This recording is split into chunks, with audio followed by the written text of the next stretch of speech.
Manamnya fanani ya kantuni tinafu intunyao totale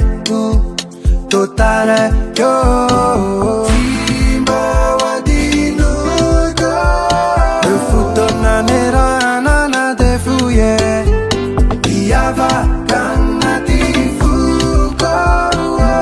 tisi zinatao sekati fandao isi fetanian tewe malakiza ive sainian ive tantarambola itu ive salasanu vive umalian ive vomifu maraina de fatima ndini saina fate aitana itwe tranquila na wo aitano indaive ibana twansaikwe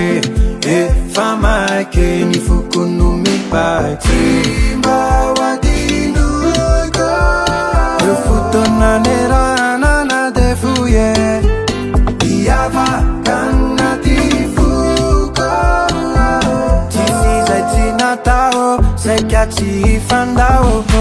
isi fetanian tewe malakiza ive sainian ive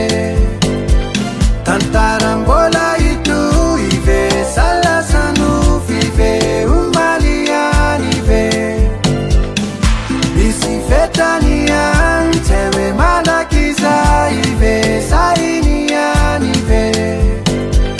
tantarambola itu ive salasanu vive umalian ive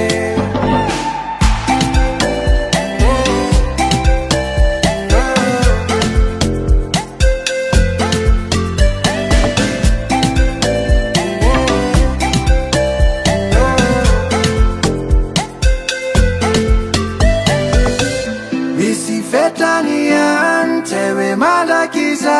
ive sainian ive tantarambola itu ive salasanu vive umalian ive isi fetanian tewe malakiza ive